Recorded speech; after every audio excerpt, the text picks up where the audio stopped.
জবাব দিলেন, আলা সাবধান, ইন্নাহুম হুমুস সুফাহা। রে নবীজি, আপনি নবীর সাহাবীদেরকে যারা নির্বোধ বলে, ওরাই নির্বোধ, ওরাই বোকা। হুজুর, ওরাই নির্বোধ। সেদিন বেলালকে তারা নির্বোধ বলেছিল, কারণ হযরত বেলালের আজানের ভিতরে ভুল হইতো। বন্ধু, কেন? কালেমা পড়ার কারণে হযরত বেলালের জিহ্বা ওরা ফোঁটা করে দিয়েছিল, লোহার শিক আগুনের মধ্যে গরম করে বেলালের জিহ্বায় পার ওপার করে জবান বন্ধ করে রাখত। মারতে মারতে বেলালকে বেহুশ করে ফেলতো। আহা, পিঠের চামড়াগুলি, গোশতগুলি বেলালের খসে খসে ফেলে দিয়েছিল। প্রচন্ড গরমে লু হাওয়ার মরুর বালুর ভিতরে বেলালকে বেঁধে রেখে পাথর চাপা দিয়ে চলে আসতো। প্রচন্ড গরমে বালিগুলি লেগে লেগে চামড়াগুলি ফুসকা পরে পরে ঘা হইতো। ওই ঘায়ের মধ্যে বেলালকে চাবুক দিয়ে পিটানো হতো, আর বলা হতো, বেলাল কালেমা সারবি।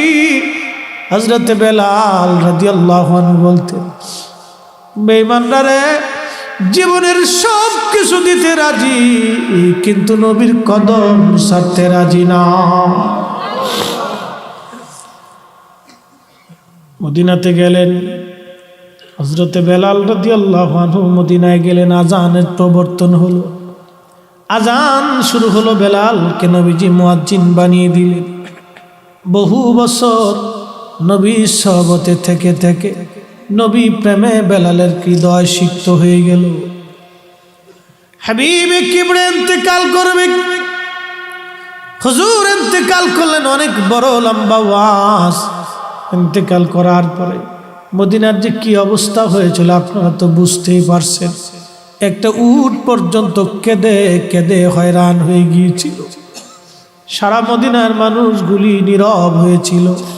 খাওয়া দাওয়া ঘুম মদিনাবাসীর বন্ধ হয়েছিল। সাহাবীরা খাওয়া দাওয়া বন্ধ করেছিল।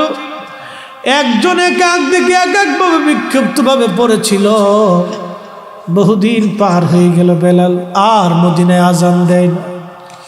আবু বকর একদিন ডেকে বলল, বেলাল আজান দাও। বেলাল ডাক দিয়ে বলল, আবু বকর, তুমি কি আমাকে কিনেছ আল্লাহর উদ্দেশ্যে না তোমার নিজের জন্য?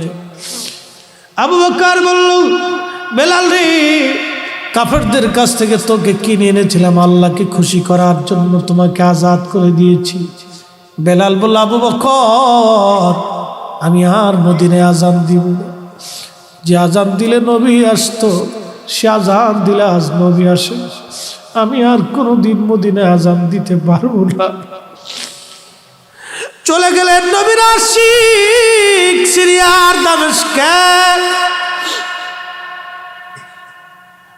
বহুদিন পার হয়ে যাওয়ার পর একদিন ঘুমিয়ে আসে বেলাল। স্বপ্ন দেখে নবীজি ডেকে বলে, বেলাল, কেমন জুলুম তুমি শুরু করছো আমার সাথে রে বেলাল? কতদিন হলো তুমি আমার জিয়ারতে আসো না? বেলাল, আমি নবীর জিয়ারত আই রে বেলাল। আহা, কি প্রেম নবীর সঙ্গে করেছিল বেলাল। নবীজি তাকে ডাকার জন্য গেছে, আয় বেলাল, আয় আমার জিয়ারতে আয়। কতদিন হলো বেলাল তুমি আমার জিয়ারতে আসো না? আয় বেলাল।